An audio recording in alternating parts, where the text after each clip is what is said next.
There's been a lot of giggles, like a lot of giggles. Mm-hmm. Yeah. There was that time that I didn't record my voice and realized it halfway through and shat myself. And I couldn't find the moment. When I went through, I'm like, I know I'm going to see it on his face. The oh my god, and I didn't. Poker face is better than I thought it was then. Hi, friends. Hello, puppets. Howdy, y'all. Welcome to Muppets, Sex, and Trauma. I'm Sara Ezzat. I make the Costume Codex videos on YouTube. I'm Jack Kramme, editor / right-hand man for Passion of the Nerd and editor for Chipperish Media. My name is Josh Gosdin, and I'm just getting by these days, y'all. And that is enough. Certainly enough. Yeah, oh boy. These days. And we're here to look back at season 1 of Farscape and our 1 year of this adventure of Muppet Sex and Trauma. Has it been a year already? It's been a year and change. Wow. Yeah. It's been the best year of my life. I had the time of my life. And I never felt this way before. And I swear. Don't get me singing Dirty Dancing, dude. It's going to go on all day. Just here. And you said you wouldn't have anything to talk about. Here we go. Hey, I'll just sit here and sing. I'm down with that.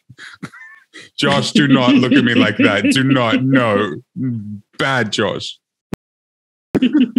So, we've had a whole season of our space nerd boy who got spun lost in space, our Dorothy. Space nerd boy. I love that.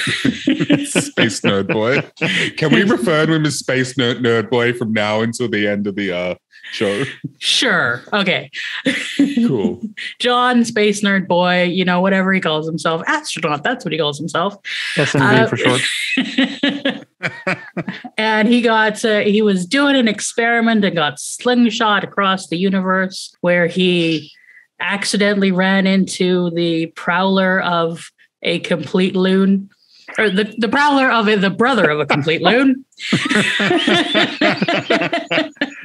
who has since been chasing him across the galaxy, along with his ship full of weirdos. So, yeah. Mm-hmm. Until he ran into Scorpius, the BDSM daddy. Yeah, the local Dom. Absolutely. I mean, there's a reason that they call this show One American's Trip Through the Sydney's BDSM Scene. And we're just getting started on that side of things. Someone who has been to Sydney, I find that very humorous. Were you exploring the BDSM scene? I mean, I came close to it a couple of times, but not completely. But that's a story for another time. Yeah, we have an explicit rating, but still. Well, some secrets should stay secrets. No, I'm kidding. That makes it sound really sordid. No, we are a sex positive podcast. It's in our name. I'm a good boy. That's what they called me, good boy. Joking. I am completely joking. I just think it's funny. Jack, why don't you have some more coffee? I will. Thanks, Josh. Cheers, buddy. So we just wanted to have a bit of an episode. I don't know if this one's going to be as long as usual. We'll find out. But just sort of talk about, where you guys are after your first season and, what you think of the show and the characters. And, we'll talk about some of what we've watched, because some of it has been good and some of it has been weird as fuck. A lot of it's been weird as fuck. Not bad, but weird as fuck, definitely. And some of it's been Jeremiah Crichton. Some of it has been Jeremiah Crichton. One thing I do appreciate about this show is that it really is, it's its own thing. It doesn't really copy anything else that had been done before. I'm sure this has been emulated in some ways. I mean, as I've said before, I'm not hugely into sci-fi, so I don't watch a lot of sci-fi. But yeah, I've never seen anything quite like this, and I really appreciate that. I mean, likewise, I am really into sci-fi, and this is, and I can definitely tell points, or I've been able to tell points throughout the season where the writers are specifically saying, here's a common sci-fi trope, and we're not going to expect for us to address it, or how another show might have addressed it. And I've really enjoyed a different take on what I'm used to. You know, it's been nice. Do you have a favorite trope twisting? I don't know, time that the trope zigged when you expected it to zag? I mean, there were any number of little moments here and there throughout the season where I was like, okay, so this is going to be a, you know, enemies to friends plot, or this is going to be, you know, an alternate reality or an alternate timeline or an alternate dimension kind of a plot or something like that. And it just pivoted away from that, you know, and treated the characters as more important than the plot or than the trope that it was pulling from, you know. Mm-hmm. That's why I think I appreciated it so much, is because every time it did make one of those kinds of deviations, it did so in service of the characters. Yeah, I feel like even like that episode where John goes back to Australia, it's one on Australia, is it? He goes back to Earth in that fake reality thing. Yeah, alternate Australia. Alternate Australia. Yeah, it was done in a way that was, I think, was pretty subversive. Like, it wasn't done in the straight way that you would typically expect, I guess. I think my favorite zig instead of zag is in that episode when John wants to know, how was it? Do we need to talk about it? And Aaron's like, no, it's fine, John. But we got to focus on. You know, this is not the usual approach to sex scenes. It's like, yeah, we did. Yeah, we got other things to think about. That was adorable. That was adorable. So shall we look at the journey of our various characters? Sure. Mm-hmm. Let's do it. And let's start with our smallest character of all. What do you think of Rigel's journey? And your journey with Rigel? I still love the little guy. I really, really do. But at first I thought he was just this hilarious comic relief. Oh, he's kind of a dick, but I mean, it was always there, I guess. It's just his dickishness has become more devious and more affecting rather than just sitting there gobbling food and just being selfish and hilarious and farting and stuff. He's actually, he's sometimes, he's plotted against the crew and stuff like that. But I don't know. He started off my favorite character. Now I'm not so sure who my favorite character is, to be honest. So to prepare for this discussion, I rewatched Premiere and then I rewatched Family Ties back to back, just so I could connect the thread in my head. Didn't mean to rhyme, not that time. But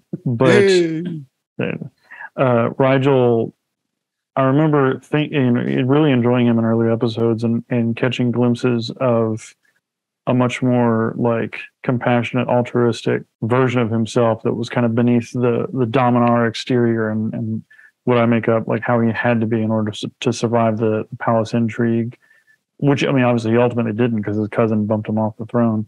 Just the times where we would get little glimpses of him actually giving a crap about someone else, and then revealing that not only was he deposed, but he was also like just sadistically tortured in addition to being imprisoned. So like my guy's been through some shit. He always catches himself. He always kind of catches himself of like, oh, maybe I should do something different or better.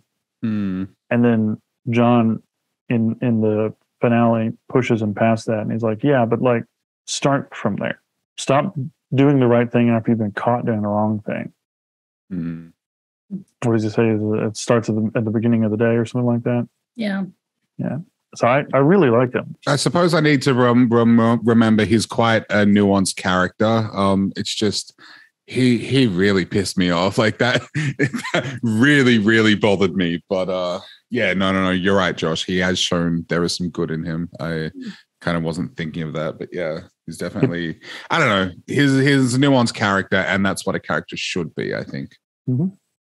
I think it's a really interesting choice to make Rigel the place where you bring in the idea of post-traumatic stress disorder and torture, which now you can see was foreshadowing.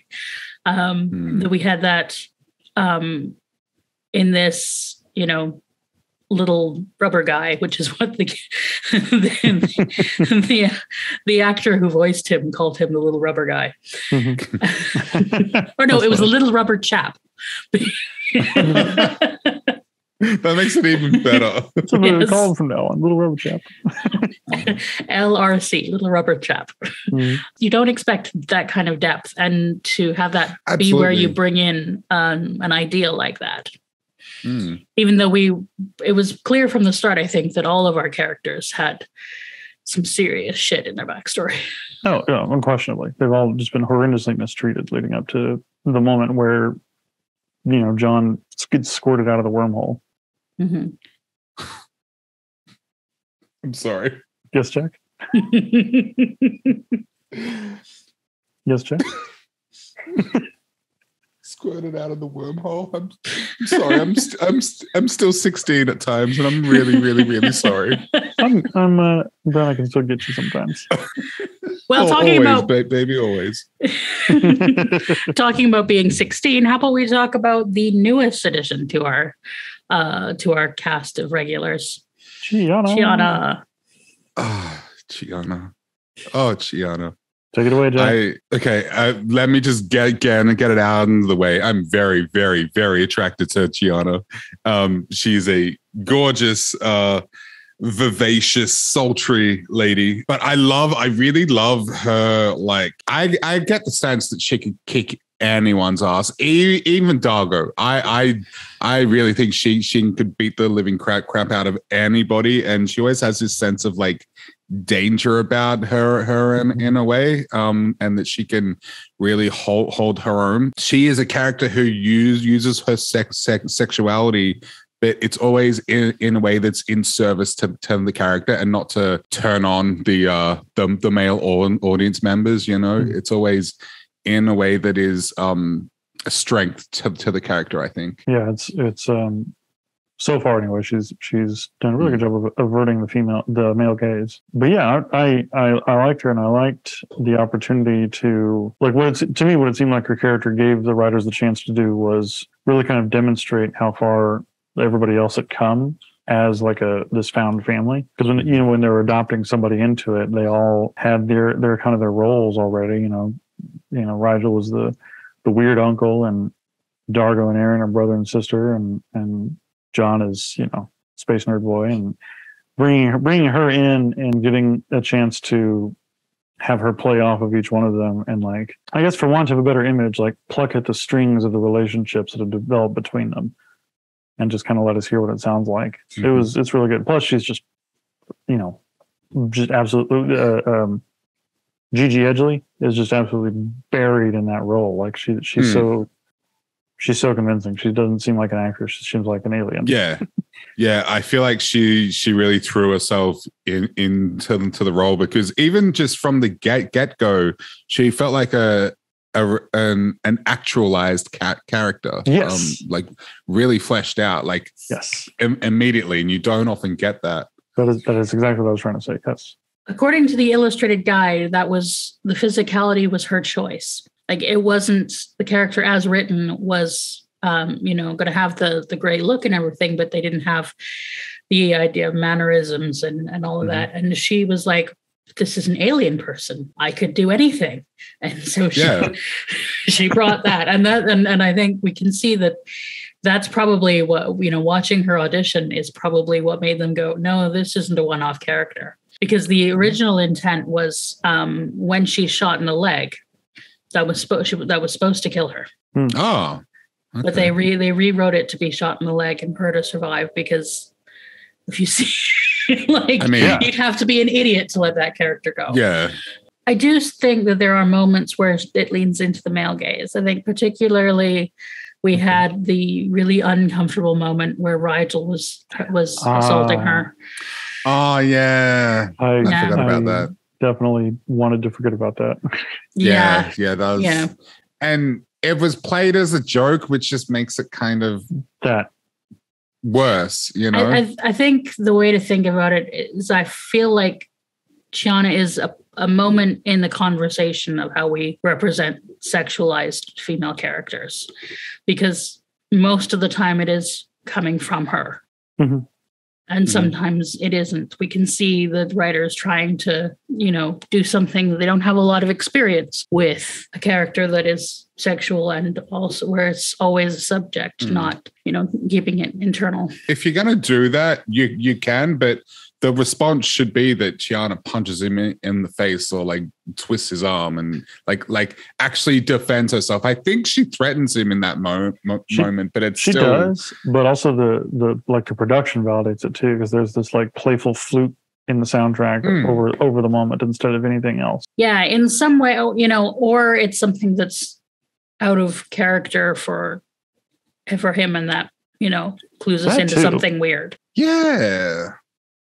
It was like he wasn't really pervy up to that moment, was he?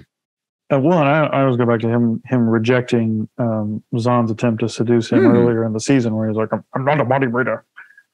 Yeah. And so anytime that he does leer at one of the other characters, it feels like they forgot they wrote that line. I just about her physicality, she has almost like a feline quality to her. Like she reminds me of Michelle Pfeiffer's Catwoman in a way. And I really like it. I really, really like it. Yeah, there's something sleek and feline about her in the way that she moves and carries herself. I highly recommend following Gigi Edgley, by the way, folks. I am following her. Yeah, she's great. Yeah, she's a pretty cool lady. And talking about another cool lady, let's talk about Zahn. I'm wearing my Zahn shirt. I don't know. They were setting her up for a dark arc, it seemed, and it just kind of fizzled out, I feel like. But I think they're gonna show us more to that, because there's no way they were gonna throw a character into that not to explain it, I guess. She's kind of a mixed bag in that she has this sort of mystic quality about her, sort of like Mother Nature, gentle and caring. But then there are times when she's shown herself to be quite cunning, when she tries to come on to Rigel, essentially just to get what she wants out of him. And then, she has this like dark, angry part of her. I guess it's a nuanced character. But overall, I really, really like her. I really like her. I enjoy her as well. It sort of feels like the writers aren't sure about her right now. There were the episode where they cut off Pilot's arm. DNA mad scientist. Yes, thank you. And I remember our discussion about that episode. I really enjoyed having that discussion, first of all, but I also remember feeling very like conflicted over whether Zahn's behavior in that episode really added weight and gravitas, or was like a jarring swerve in her character. That she also went so far over the edge. And I know that was after she sort of revived her sadism to fight Maldus, but took a couple of few different turns this season, and it doesn't feel like the writers really committed to anything with her character. I agree with that. Yeah. And if they're laying a lot of groundwork for the future, then I'll be delighted, because there's a lot of different ways that you can go with this character. But she is like mystical, except when she's not. She's very wise, except when she's like childish and fearful. She's super badass, except when she gets her ass kicked. Like it's just a little everywhere. I enjoy how she treats the other characters. I think that's where her biggest strength is in her interactions. I particularly agree that it's felt jarring, a lot of her stuff, because it's so like it's like she goes from one extreme to the other almost, and it feels very jarring. Yeah, I think the writers not knowing what to do with her is definitely an issue. How so? And they do. There's a bit of sort of too many things in one character, and she's great supporting, but I'm wary to say anything without spoiling anything. I love how she is set up in the beginning of this season. Yeah. Yeah. Yes. Yeah. And if they can figure out what they want to do with her, I think it would be spectacular. And I'm not going to tell you whether they do or not. Yeah, I mean, they have to do something because they've set up too much, or else it's for nothing. And I mean, these writers, they're clearly good writers, and they're not idiots, so they're gonna do something. I wonder why they struggle so much with her. Well, one thing that I think is a bit of an issue, and is going to continue being a bit of an issue in the second season, and just in general, is when you have a makeup job that intricate, then it's very time consuming. And so there are times where you're going to see they're going to find a lot of excuses to not show all of her. Yeah, I've often thought that. I've looked at her and I'm like, just from a continuity aspect, like, God, so much work and meticulous planning would go into her makeup every single day. When we've gotten to focus on Zahn, I really enjoyed it. Like I said, I as much as I griped about how the plot got her there, I enjoyed her in the Maltus episode. I loved when we went to the rogue Delvian temple, and she and John had to defeat them with the power of sex. And I think so, yeah. Yeah. And I loved the early episode with the Tablet, and her being like, no speeches. Oh yeah. Like when she's gotten to be the point of an episode, she's been fantastic. Yeah, I think of all the characters, I think I'm most curious about her and interested in seeing where they take her, because I feel like they've laid the groundwork for a couple of different avenues, and I'm curious to see which one they're going to go down. Yeah, it's a thing with these writers. They very much are writing by the seat of their pants, so which makes for a really interesting journey.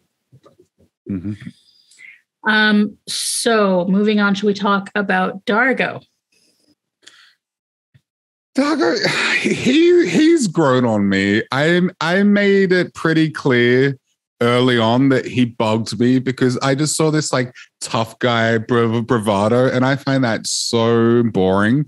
But the thing that's won me over is that they've really shown why he is like that. It's not just a facade. Well, it's more of a defense mechanism than a facade, because he's been through so much, and it's also just seems to be part of Luxon culture, I guess. But yeah, I've got a soft spot for the big guy now, and I think Anthony Simcoe, especially in the more emotive and emotional moments, has really shined through. Like, his performance has been amazing in parts, and I really I think the beginning of my warming up to him started with the Jothi stuff, because I was like, oh, like, holy shit, that makes so much sense now. And just poor Dargo, and just, yeah, I don't know. I really like him now. I really, really like him. Same. I like him a lot. I love how he and John have gotten to be buddies, brothers, best friends, whatever. At this point in the series, from where we started off until we ended up, and I loved also getting to explore his backstory. I don't remember the name of it, but the episode where he loses his memory, and they've got to walk him back through his. They've got a secret. They've got a secret. That was a fun one. Fun. Fun to the last scene. It was just emotionally devastating. Yeah. And then my least favorite opener of the season so far, Lux and Hyperrage, got us to a fantastic episode. When thank God it's Friday again, down on the planet of perpetual party, and just that really sad, poignant scene at the end when he was like, "I was happy," or whatever it says, but that was the vibe. And yeah, just at this point, like him and John just being like bros to the end. Yeah. See, there was that episode. Was it As Blood Runs Black or something like that? Till the blood runs cool, or till the blood runs clear. Yes. Yeah. I think it was in that episode, Dargo was like, dude, we're not going to be friends, but we can have a respect. And I'm like, nah, man, now you are absolutely friends now. You are absolutely bros. Yeah. Like, and I love it. I love it. We had a conversation in that episode about the whole bravado and masculinity stuff. Mm-hmm. And we were talking about how if this is where they get it out and move beyond it, how that would be good. So how do you feel about how they've moved since the we are so masculine? Yeah, they've shown what I would call sort of like a positive masculinity, I guess, in a way that because like masculinity is fine, but in order to be for me at least to be a real person, you have to have some vulnerability with that, some just feeling, you know, and I think they have done a good job of that, and that's why part of the reason why I've warmed up to Dargo is because yes, he's got this tough guy thing, but if you dig right in there, he's like a soft, caring, loving man. That's how I feel about it. You said something in that episode that I don't remember where the writer's quote came from, Sara, but that part of the point of pounding on something till the blood runs clear was that it was a metaphor for these characters being able to work through their shit. Like if they can get through it on the other side of it, what happens then? Mm-hmm. You know, and specifically with John and Dargo and his like, I'll never be captured again, kind of like stuff over and over. And I caught a moment in Family Ties that got kind of buried by a snappy bit of dialogue from Aaron, but towards the beginning of the episode where John and Dargo and Aaron are heading towards the transport bay, I think, to try to figure out what to do. And you know, John's like, I've been in the chair and I'm not going back in the chair. I'll never go back to the chair. And after that, you know, Aaron makes her like, you know, I'm getting bathed in the warmth of testosterone. But I'd forgotten how much that sounded like something that Dargo would have said. And it connected for me the dot of like what you just said, Jack, of like Dargo's hypermasculinity, not his hyperrage, but his hypermasculinity and bravado simply being like this traumatic defense mechanism. Yeah.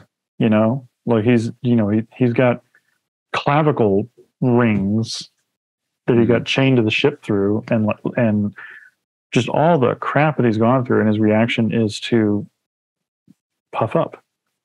You know, is to I think there's two different ways somebody can react to being hurt. One is to say, this will never happen to me again, and the other is to say, this will never happen to anyone else. Yeah. Dargo was stuck in the first one. Yeah. Yeah, I think that kind of tough guy bravado stuff, it's either somebody wants to appear to be tough, or they are protecting themselves. So it's either defensive or it's ego, and when it's defensive, it makes sense to me as opposed to ego, you know. Yeah, but also there's also the sort of the fact that they enjoy the sort of masculine stuff. They enjoy blowing up that moon. Sure. Yeah. Yeah. But I mean, like, Aaron's gun is bigger than Dargo's sometimes. Yes. Yeah. When she gets her Ellen Ripley rig. Yeah, that was cool. Yeah. Yeah, Aaron is on a gender journey. Oh, okay. I think not in the sort of, not in the sense that we would maybe think about trans or something, but I think like the culture that she was raised in, I think the peacekeepers, I think like that sort of toxic masculinity as if it was for all genders. Like that's part of what fascism is. Yeah, it's a patriarchal cultural imposition thing as opposed to a gender or sex thing. But it is like it when we think about it in terms of as a metaphor for our world. There is a gendered aspect to that, to, a person being taught to ignore compassion, and reject feeling, not build intimate relationships. All the stuff that Aaron has had to unlearn is stuff that it's stuff that in our culture is coded masculine. And the stuff that she's been taught to avoid is stuff that in our culture is coded feminine. That's what I mean when I say I think she's on a gender journey. Okay. Because she hasn't thrown away everything from the culture that, from her upbringing, but she has. I mean, that'd be impossible in a way. I think we're all from, it's the nature versus nurture thing. And I think a part of your nurture stays with you, regardless of what it is. Yeah. Well, not to directly quote Man of Steel, but a foundation has to be built on something. Yeah, absolutely. But yeah, so I think it's just. It's one of the things that I guess we're sort of already in Erin's character, but it's one of the things that I most like about her, and I think it's interesting that we have with a contrast to both Dargo and John, is that she is kind of on a journey of discovering her feminine side, which is not something, or like the what we in our society deem feminine traits. And that's not a journey you usually see a female presenting character going through. So. Yeah. On Erin, I love me a redemption arc, and that's kind of what we're seeing with her. Although, like, we haven't seen, like, with our own eyes, her peacekeeper past. We've mostly heard through exposition and being told as opposed to being shown. But I love that she hasn't necessarily had a thanks Doc, I'm all cured moment, because that would be disingenuous, I think. I love that she continues to grapple with it, and even there are toxic elements of it that she still struggles with, and that still come up, and we see and we see her like actively fighting them. Yeah, I think she's a really great character. I think I've had so many like fuck yeah moments where I'd throw my fist in the air. I'm like, yes, you go get it. Yeah, and John seems to want to hook up with everybody, and that's fine. He's a pretty man, and there's lots of pretty people, but I want those two together, and I want them to kiss and make babies and live happily ever after. Yeah. That's my Erin rant, I think. But she's just great. And I'm next to Zahn. I think she's the second one that I'm most curious about, and I want to see what they're going to do with her. Yeah, when Erin cries, I cry. Those are the rules for this show, and just her tiny glimpses. And sorry, you were really good about pointing this out in the Pissing Fire episode, where she gets to learn a little bit of rudimentary science, and Pilot helps teach her, and she gets this kind of like girlish glee, like I did the thing. And just this, the capacity to experience joy and sorrow and love and compassion. I mean, just watching her grow, and her default has been like, I recognize oppression because it was done to me.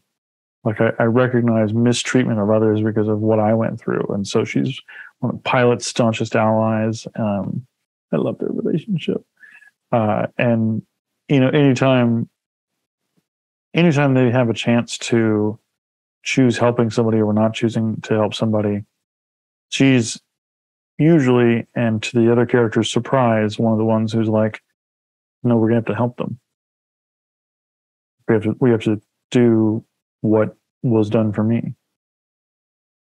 I love it. And then she's just such a badass, and like whenever she gets her Ellen Ripley gun, and she gets to like, I'm just so on board with all that shit. Like, yes, 100%. Like, just everything she does on the screen so far has been gold. Yeah, and Claudia Black brings this. Like when she has to act tough, like when Erin's acting tough, Claudia nails that. But I really love her the tenderness and delicateness in the more like slower emotional moments. Claudia Black, she just has this vulnerability in her performances that just makes me want to cry and hug her and protect her and just I don't know. Yeah, I think she's a wonderful actor. Mm-hmm. This next season has one of my all-time favorite episodes of television. That is an Erin-focused episode. Oh, okay. That's wow. And I have a feeling when you see it, you will know which one I'm talking about. Yeah. Look forward to it. Okay. Yeah. Like, is it early on or later on or you'll you see. don't have to tell us exactly when. Okay. You'll see when we come to it. All right. There are some. Sarah's going to be filled with a girlish glee. Yeah, there are some interesting episodes this season. Yeah. Mm-hmm. And yes, if you have enjoyed Erin's journey so far, you will continue to enjoy Erin's journey. And that is all I can say without spoiling anything. Cool. I look forward to it. Very excited. So, shall we talk about our space nerd boy? Sure. Good old John Crichton. What a guy. There's a lot I like about John. He has a very strong moral compass. He's often like the Jiminy Cricket of the group, I guess. And he's he's a smart guy. He's caring and he's always about the greater good, but I'm just so sick of seeing him save the day more or less single-handedly. Like it's so just sit down, John McClane. Like you're in a team here, but he's the protagonist, so of course, like I get it. Him leaning on others is definitely part of his arc for sure, and especially the jarring jump from Premiere to Family Ties that I did today, which the season did a very good job of building gradually. Just being this bewildered, sea-tossed refugee from Earth, basically, all the way up into Family Ties when he's in a Peacekeeper leather jacket, standing with a gun, standing shoulder to shoulder with his compatriots. I mean, it's really great getting to have that kind of character evolution for him, because a lot of he brings a lot already. He's the catalyst for a lot of everybody else's character arcs in a lot of ways, but for himself and for letting go of that kind of like lone wolf macho mentality, not macho, but yeah, lone wolfish for sure of yeah. I have to be the one to be the hero. He's almost like Rambo or something. Yeah. And to becoming somebody who like brings people along with him. And, when the ship was split off into the primary color realities, him being the one to connect everybody together and was just golden. That was a great episode. That was one of my favorites. It was really good. And Ben Browder, he's such a charismatic performer, and yes. I love his comedic moments. He's such a great comedic actor. I often think about just recently, but the episode where I think it was the finale actually. Yeah, they bring Crace on board and he just starts cackling. I love that. My boy Crace. My boy Crace. Mm-hmm.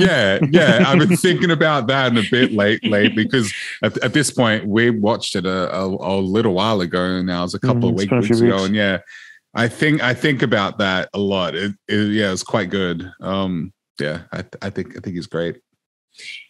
Okay, We are going to see less of the diehard John. We are going to see more kinds of John. Okay. All right. I'm glad glad we don't see any Jeremiah.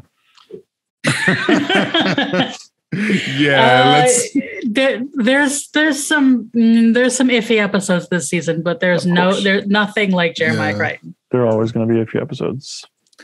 Jeremiah Crichton, for the first like 10 minutes, I was in.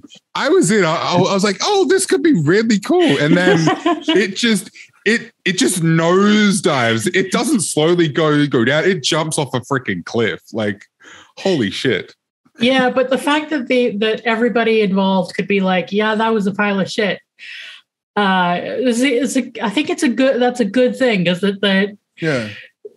they didn't do that again. Well, they learned the crazy thing is too, like, yes, it's a pile of shit, but they clearly put so much effort into it. Like the production design looked difficult. Yeah, costumes and just the sets and everything. They went all out. They ran awful. Headlong into that wall. Yeah, like holy crap! Like they went down in style. You know that one. I remember feeling like it seemed like the writer and the director had different ideas of what the episode was supposed to be. And for sure, the best episodes of the season are the ones where you can tell front and back of camera, everybody is on the same page of like, this is the point. This is why we're here. Yeah. Jeremiah Crichton. The thing about Jeremiah Crichton is we got through it. The thing about Jeremiah Crichton. And it has, and it's the phenomenon that we talk about over in the Passion and Nerd stuff. It has one of my favorite moments of the show in it, when Dargo pops out of the lake and John is like, "You guys were looking for me?" Yes. Yeah. Like, I love that. It's just a tiny little, like little well-seasoned piece of beef on top of just this soupy mess of racist fast tropes. Food. Yeah, terrible, overcooked spaghetti. I gotta say, though, I think that was the most fun I had making the little summary. Oh yeah. Yeah, it's like a Wagyu steak covered in French fries or something. Exactly. Yeah. Or it's like that episode of Friends where they made beef trifle. I haven't seen Friends, but that sounds awful. I love that episode. Yeah. The recipe book sticks together and she accidentally adds seasoned and sauteed ground beef to a dessert trifle. Oh! That's oh my god, that's like unlocked a core memory or something. I think that is one of the very scene, or maybe I've seen it referenced or something, because that rings a bell. I'm sure you've seen it referenced because it's one of those pop culture moments. Great. Are there any other episodes or moments that stand out for you as either really good or really bad?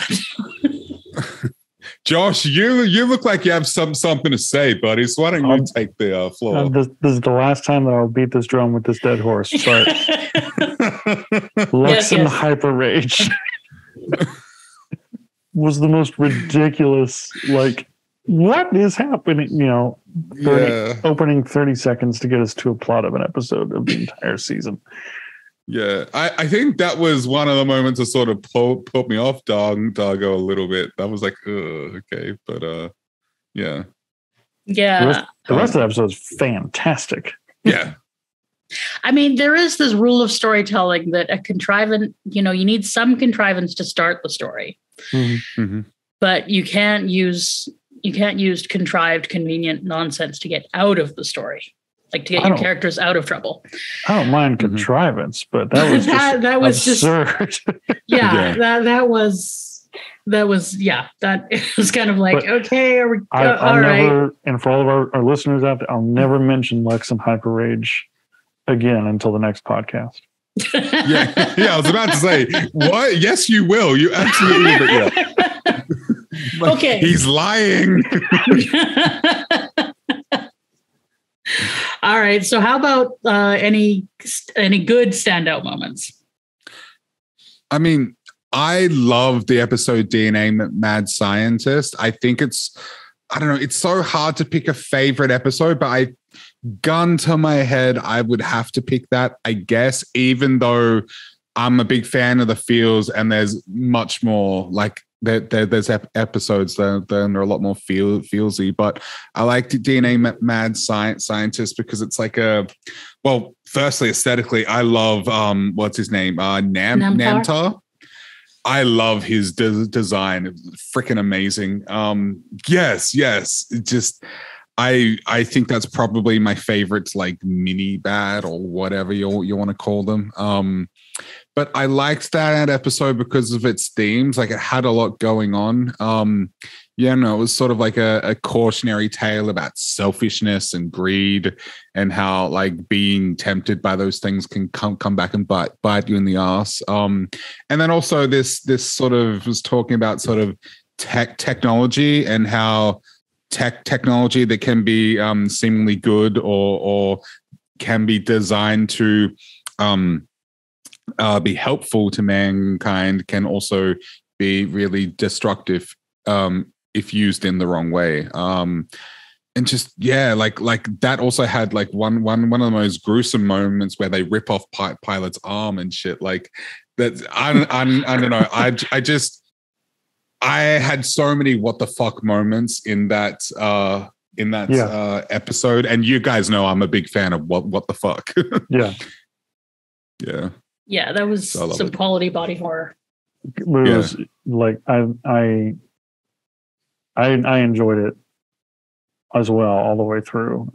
I think like favorite moments or favorite, I don't know, best things that I remember from the show so far. I mean, I love and miss Maldus with all my heart, but also just the whole chessboard alternate dimension battle between him and Krace. That whole episode was just so meaty, and the way that Maldus just absolutely played Krace like a flute. Just wound him up until he snapped. It was fantastic. And like I said, as much as I had gripes with how they got there, like I loved Zahn's role in that episode, and getting to see her like. To me, that's like peak, priest, Pa'u, warrior nun, whatever, because it wasn't her like backflipping into action. It was her like using her spirituality as a weapon. And it was just so. I'm not sure if that's my favorite one of the season. Again, gun to my head, I have a hard time picking favorites. I've got a lot of episodes that kind of all floated to the top of the graduated cylinder for me. It's hard, man. It's really hard. Yeah. Any of your favorite one-off characters, goodies or baddies? Apart from Maldus, we already did.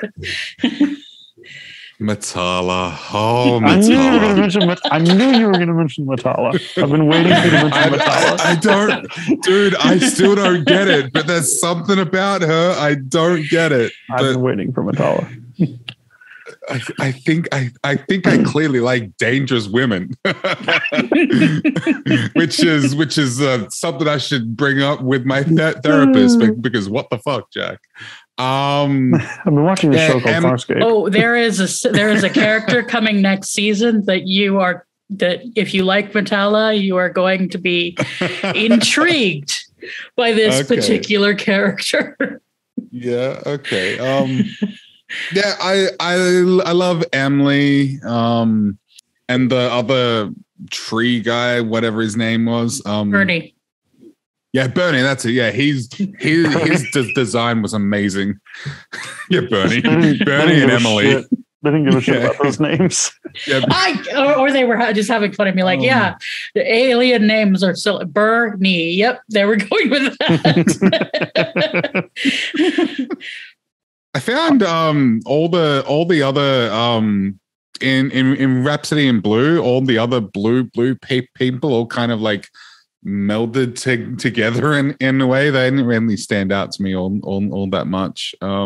I kind of like murderous crazy lesbian priestess. Who wouldn't? Yes. She does kind of fall into a trope, but also like she is just so batshit. And I do love I love Zahn going batshit. Mm-hmm. Yeah, I think that. So Malta's episode was called "That Old Black Magic." I had to look up the name real quick. I think that PK Tech Girl might be my favorite of the season. Yeah, what's her name again? Jelena. Oh, I feel Jelena sorry. and Durka are two of my favorite characters, like two of my favorite one-offs. Durka. I forgot about Durka. Yeah, Durka's great. Oh, And yeah. just top to bottom, start to finish, PK Tech Girl was a fucking ride. And it had Ellen Ripley, Aaron, which I loved. It had beautiful character work between Aaron and John in that episode, where Aaron and that's one of the subversions, Sarah, from your question earlier, of like Aaron doesn't become part of a love triangle. Like she very deliberately stays out of that, but in a way that is still like they actually talk about, I like you and you don't seem to like me. You seem to like her. That was just, and then, oh my God, the Rigel PTSD flashbacks. I loved PK Tech Girl. Yeah, that was a really good one. And Jolene is another favorite character. Good old Alyssa Jane Cook, a really well-known actor here. She's. I loved her character. I appreciated the tragedy of her death. I appreciated kind of the emotional weight that went along with it, and just I think I mentioned it during that episode review. Just right girl, wrong time. Yeah, which is a really hard thing to deal with in life. I remain in the minority that I don't agree that it was quite fridging, but her death didn't seem necessary for the character. I mean, because fridging is typically to motivate, so I guess it's not really a motivation, is it? But but it was unnecessary, and as much as how it made me feel, I also was just kind of left with like, but why? It seemed very senseless, which pissed me off. It made me angry. Yeah, it's kind of like, we're done with you. Right. Yeah, which is kind of a shitty way to treat a female character as a writer. Yeah. But PK Tech Girl, top notch. Yeah. I think we should just assume from now on, whenever their characters disappear and never return, that they get eaten by Emily. Emily is just stalking just off camera. I was really bummed to find out that we don't get any like resolution or knowing what happened with her, because I don't know, that would have been cool to just find out that we know she fed on whoever. So I guess I just would have like, she's got a ship. The thing I loved about her was like she was genuinely scary. Like I found her scary. As a horror fan, I was like, holy shit, like this is genuinely terrifying. And the blend, so obviously Jim Henson Company is fantastic at what they do. And Rigel Pilot, the giant spider from the premiere, which I've forgotten about. All gorgeous. But the blend of Cthulhu monster. Yeah, I love Cthulhu monster. Yeah. And then the other Cthulhu monster. And then the other Cthulhu monster. And then the goat man. And then the wasps. But I loved Emily's costume prosthetic. Like it seemed like it was like a fantastic merging of Muppet technology and makeup prosthetics, because like when she hulks out and like her costume begins to, so good. So talking of baddies, although whether Emily is one is questionable, but should we talk about our real baddies of the season? Well, can I just bring up one more like side character I liked? I forget his name, but Phantom of the Opera dude. I really loved him. Stark, that's it. Yeah, he was great. I freaking love him so much, and I hope you see more. We will. Stark will return. Oh yes. We will talk more about Stark in season 2. He was so good. I loved him so much. Really sort of sympathetic and just a great performance too. Yeah. Mm-hmm. Yeah, I adore Stark. Yeah, and yeah, there will be a lot more to say about Stark in season 2. It's difficult for me to say much of anything without spoilers. But yeah, I just love he is the definition of a raw nerve. Okay, that makes it sound like he's going to be a bigger part of this season, and that makes me excited to see more of him, like a lot more of him. We'll see though, and beyond season 2, we will have more Stark. Wow! Okay, cool. Yeah. Yeah, so now shall we talk about Krace and Scorpius? Which one do you want to start with? I love Krace. I think he is multifaceted. I think he's very well fleshed out. And even though like he even admits it in the finale, he knows John didn't kill his brother or mean to kill his brother. And yeah, but there's just a part of him that just doesn't care. It makes me think of Tony Stark and Cap and Bucky are fighting, and it's like he killed my parents. Like he doesn't remember. He's like, I don't care. Mm-hmm. That sort of it's a similar psychology, I think. And look, Lani Tupu is just an amazing actor. Yeah. He's so good. Yeah, I can't praise. I can't praise Krace enough. I think he's great.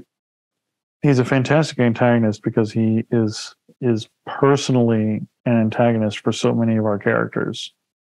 Like he's not just the big bad; he is each of their individual enemy. You know, he's John's enemy, obviously from the revenge plot. He's the one who exiles Aaron. You know, he's the one who excommunicates her and turns her into a fugitive and stuff like that. He imprisoned Dargo, knowing that Dargo was wrongfully accused. And he just has a very personal and excellent chemistry with Rigel, which having chemistry with a Muppet is probably a challenge. Yeah, that was great. Yeah. But you know, he's just such a well-rounded antagonist for them throughout the whole season. His just general unraveling, which really comes to a head when Aaron leaves him in the Aurora chair, is a treat to watch, as weird as it sounds to say out loud. But I was struck in watching Premiere and Family Ties today how batshit he looks in Family Ties compared to Premiere, where in Premiere, you know, his uniform is straight and his hair is well combed, and in Family Ties he hasn't shaved in days and his hair is down. He just kind of looks, you know, unkempt and like like the whole thing is just taking a toll on him. It's really affected. Mm-hmm. And then we see him in Family Ties. He sort of does not a turn, but a pirouette, like a full turn and turn again. Yeah. Mm-hmm. Well, I mean, it's Aaron and Krace both are defectors and in some ways victims of the Peacekeepers.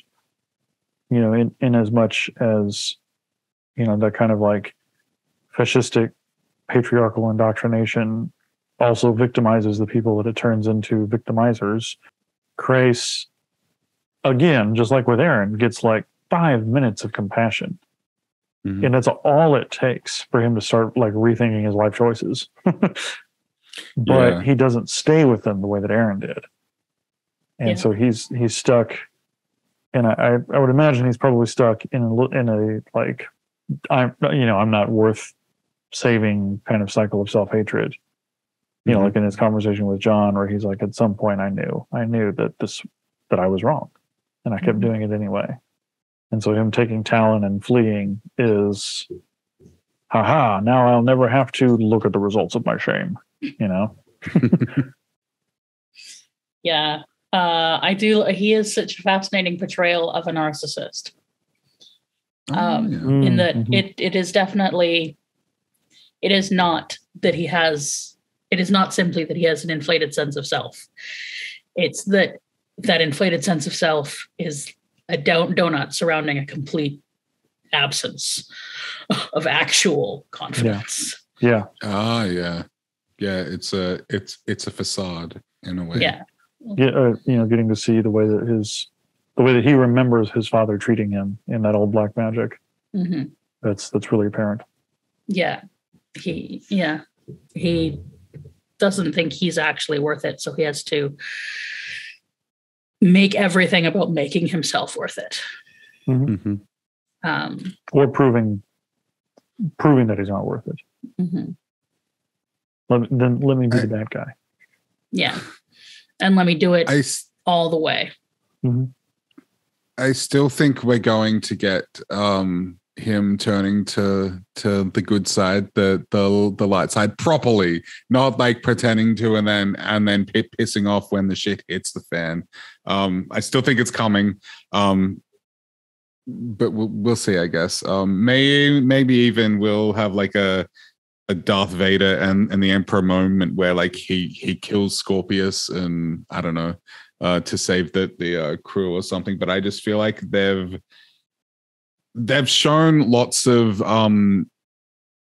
I guess moments that are designed to make us see him in a more sympathetic light, like particularly like with his father and stuff like that. And to me, that's like they're trying to slowly warm us up to him. So we'll see, I guess. But I'm still hanging on to that, and I'll probably be seeing it in the very last episode. I will hang on to that until the very end.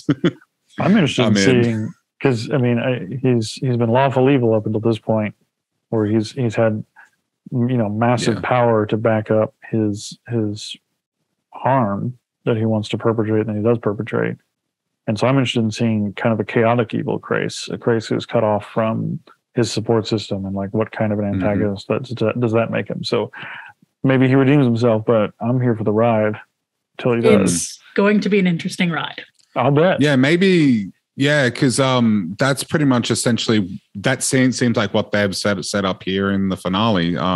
He is cut off and sort of on his own. So maybe this is where he sort of loses it a little.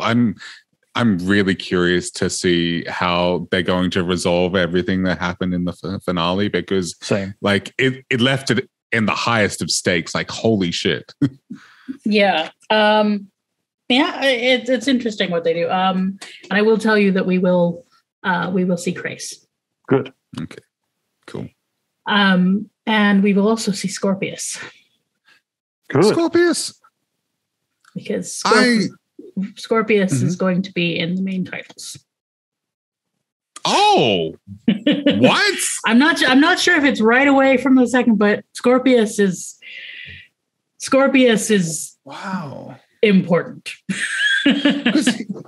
See, my feelings on Scorpius up to this moment, I enjoy him. I love his design. It's a amazing performance. He's really genuinely off-putting and seedy and just scary. But I feel like up to this point, he's still been a sort of a Dick Dastardly mustache twirling villain, like just bad for the sake of being bad. So if he's going to become like a series regular, because we'll get to see as sort of a more of a nuanced character, a little like fleshed out and that's the thing. Like I don't say any of that as an indictment. I still really enjoy the character, but I just want to understand him and why he is the way he is, I guess. Yeah, he's sort of impenetrable right now. He's like there was a moment in Family Ties And they alluded to it in the episode before, where they're like, he can see your heart, kind of a thing. And there's a point in Family Ties where where Rigel is still trying to deal, and it like screams, "You're lying!" and and then Rigel switches tactics after that.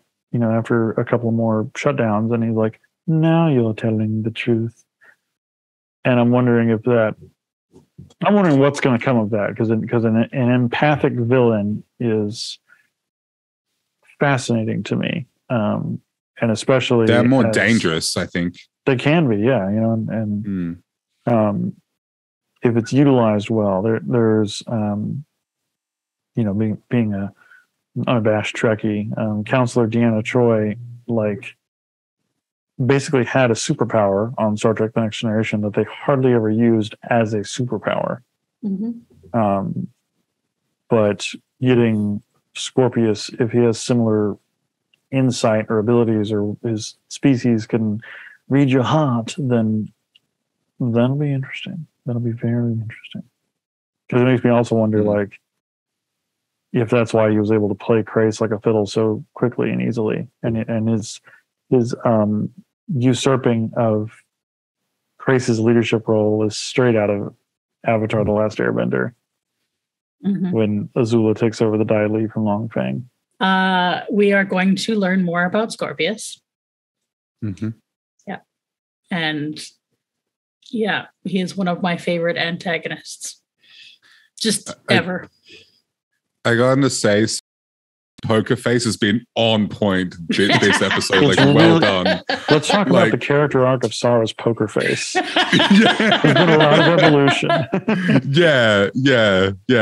But you are just stone cold, blank this episode, and well done. Good job. Holy shit, I would be exploding if I were you right now.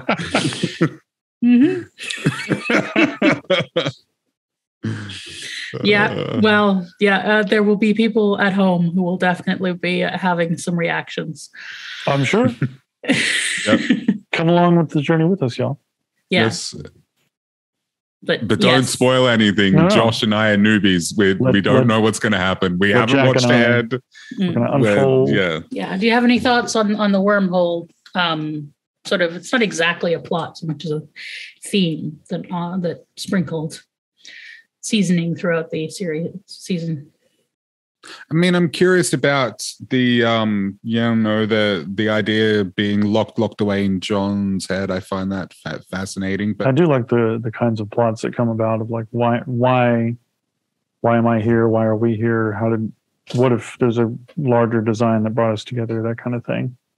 And the sort of the philosophical questions that tends to raise. So yeah, and I do also appreciate that they went back to it and back to him trying to recreate it until the blood runs clear out. And that everything about John is entirely unique to the sector of space that he's in. They've never obviously heard of Earth, humans, but they've also never heard of wormholes or don't have the technology for them and don't understand them. And so that's why Scorpius is so intriguing kind of a thing. And then the other sort of ongoing subplot has been Moya having the baby. I think it's nice. I mean, I don't know what to say beyond that. It's nice. And I think it's a really interesting idea to make the ship itself a character, like a living, breathing kind of sentient. Well, no, she's sentient, but like a pilot speaks for her and relays how she's feeling and all of that. I love that. And the idea of her having a baby is bonkers, and I love it. As I said, I was a little disappointed with the baby's name, but I'm sure it'll grow on me. And it might be fitting. I don't know. It's exactly what I wanted. It's exactly the kind of thing that I wanted when they were like, it's a living ship. And I was like, okay, and and then carrying that forward into no, it's a living ship. It's it's alive. She's a person, basically. And then culminating all the way into, in Family Ties, John directly addressing Moya. It's just in that really poignant montage over his like, trust us, we want your baby back too, kind of a thing. But yeah, the whole season of Moya is concerned. I mean, every time that Pilot talks for her, turning into she's a mother, she's a person, she's a creature, and she's a shepherd in some ways for all of them as well, and I really enjoy it. Yeah, it's really interesting giving a ship its own agency, I guess. Mm-hmm.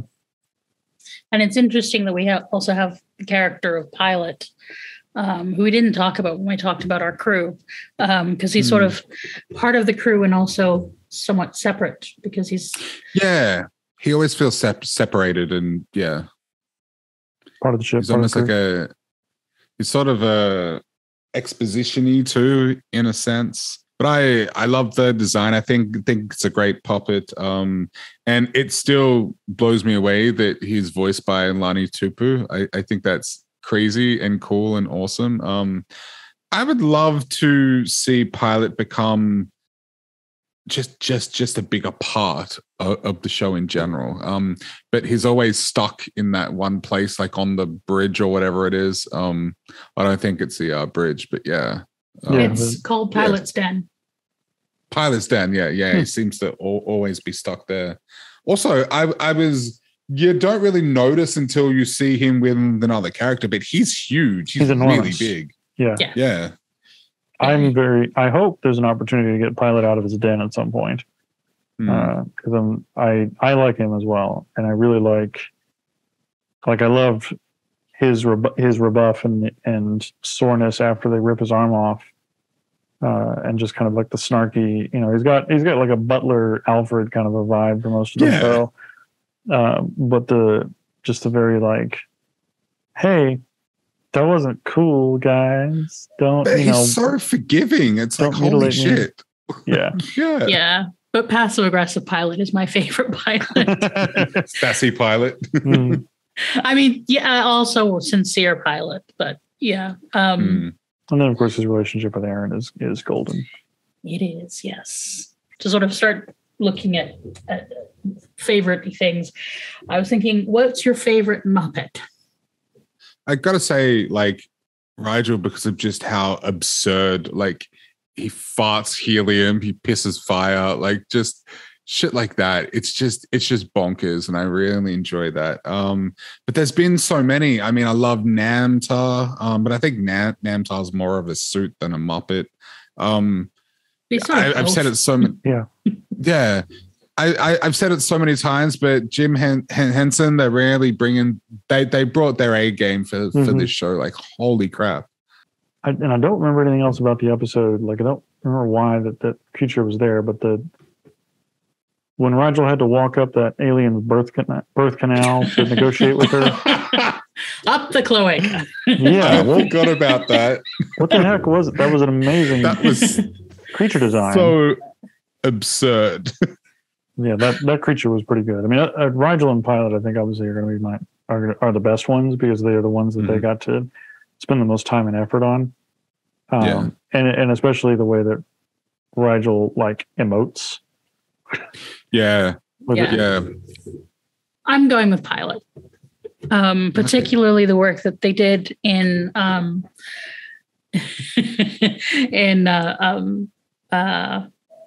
now I'm forgetting names of things. When in the Namtar episode, DNA Mad Scientist.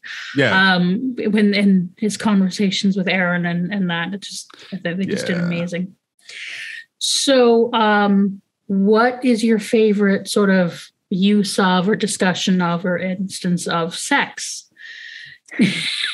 I mean, I lost my shit when Aaron and John finally hooked up. I lost it. So I'm just gonna go with that because holy crap, yes. Like, I feel like, I don't know. It felt like just like such a weight had been lifted off me. I was like, oh, finally. I felt like I had sex myself. Like. You felt that sort of release, like, oh, like, I like it. We needed the demonstration. Definitely. That definitely sound effects. I enjoyed that one as well. I think for me the wildest bit is thank God it's Friday again, when Dargo takes that 4'9" character into the next room, and the way that I don't know how this image got planted in my brain. I don't know if it was just me extrapolating, but just imagining him just blowing the wall off of that. Well, I mean, they show shots of her limbering up. Yes, so she's and the next morning, how in the world did Zahn and John sleep through all that? Talk about lux and rage. I'm going with the mind fucking, because that was such an interesting change, and also the fact that allowed us to have some queer representation. It wasn't good representation because, of course, queer sex, sex with a woman fucks her up. Sex with a man fucks her better. That's not. This is not something. Rhapsody in Blue. Yeah. And that was really good. There's something about that was so much more intimate, I guess, than just straight up sex. Yeah. So that was and. Not surprisingly, the next question is, what's the most interesting use of trauma in the series, in the season so far?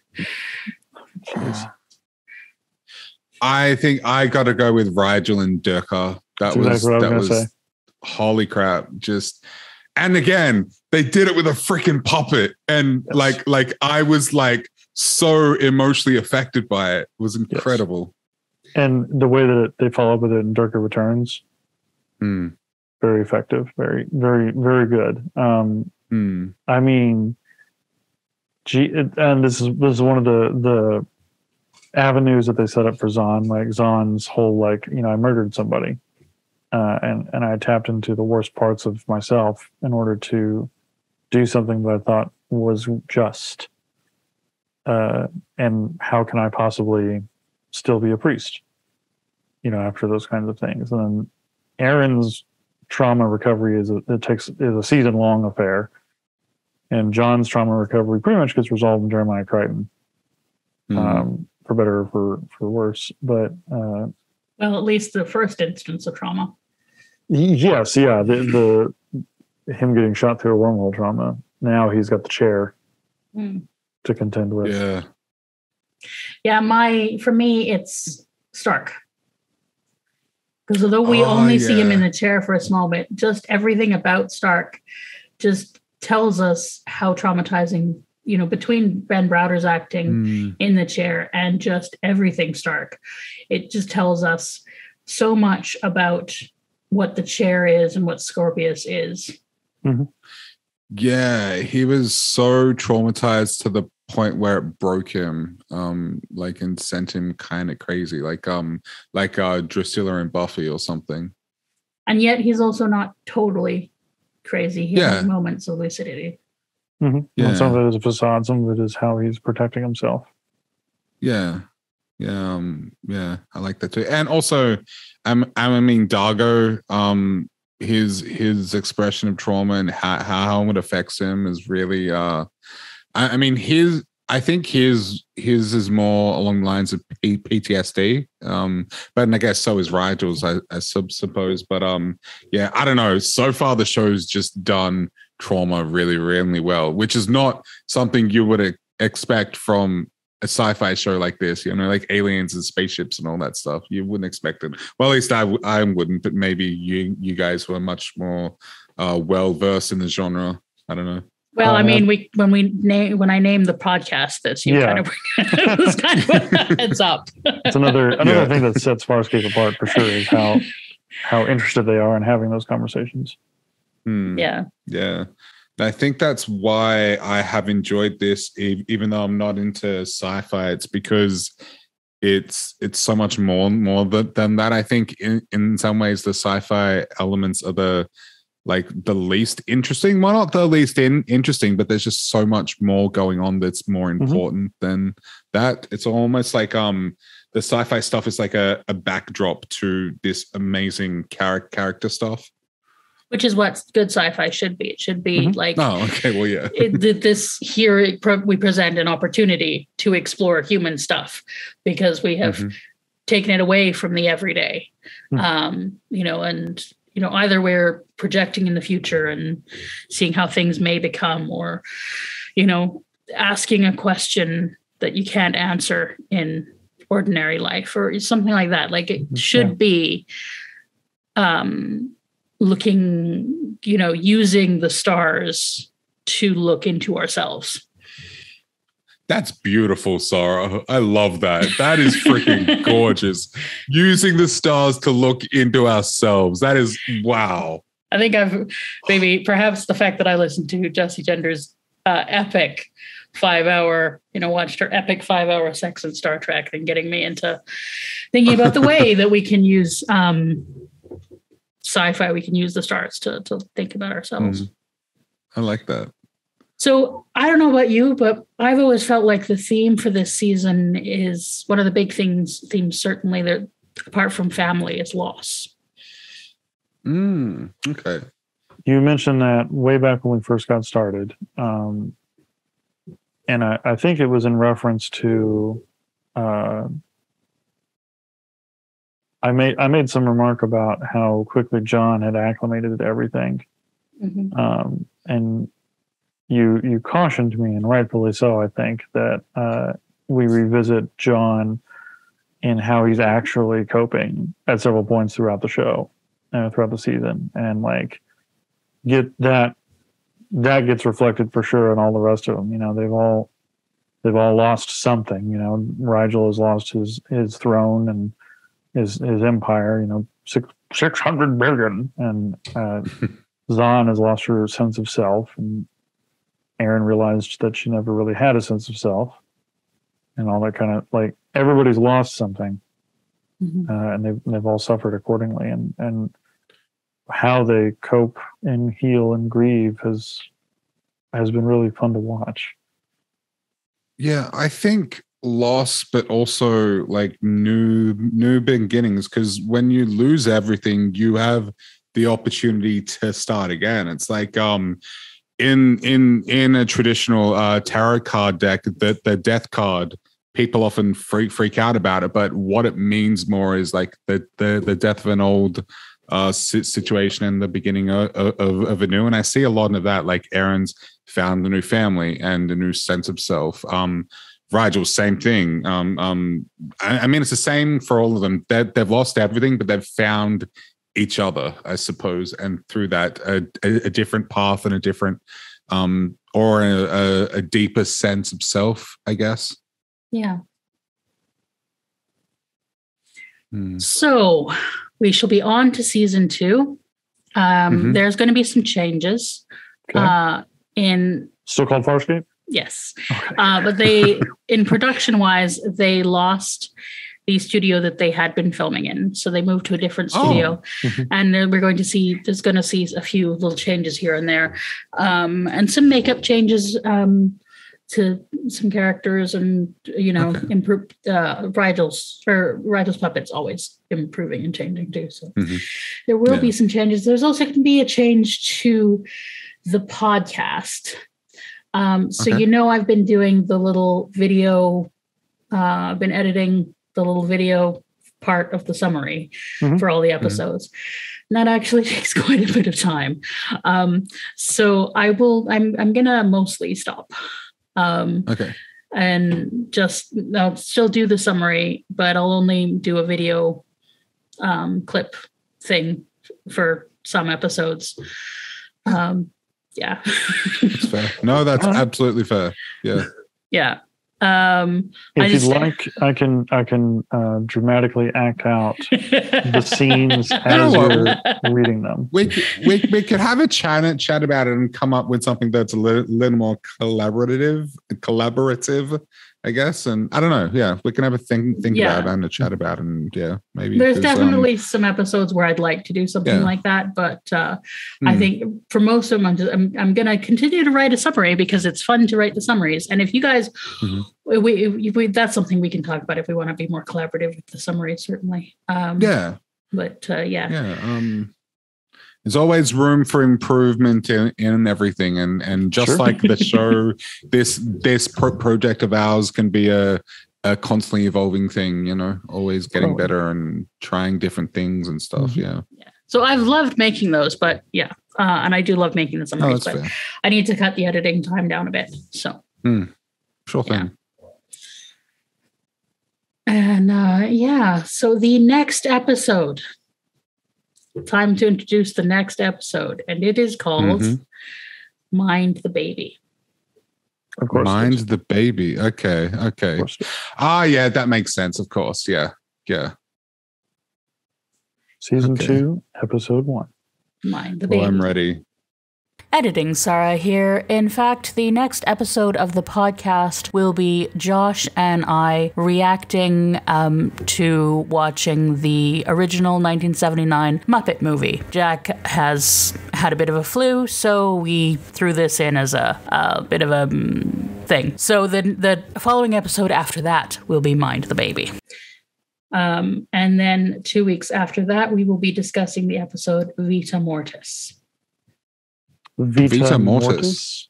Yes. That's life and death, I think, Living isn't death? it? Yeah, life and death, living dead, something like that. Living Dead Girl. Okay. Don't make me sing Rob Zombie. How dare you?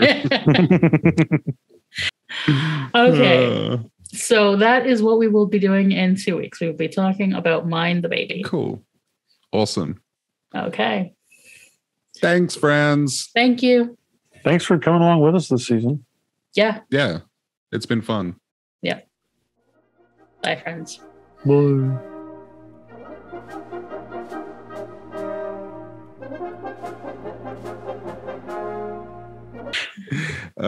But now, okay, now you brought that up and you didn't sing it? No, come on. Well, that's what we can do in lieu of video editing for that episode.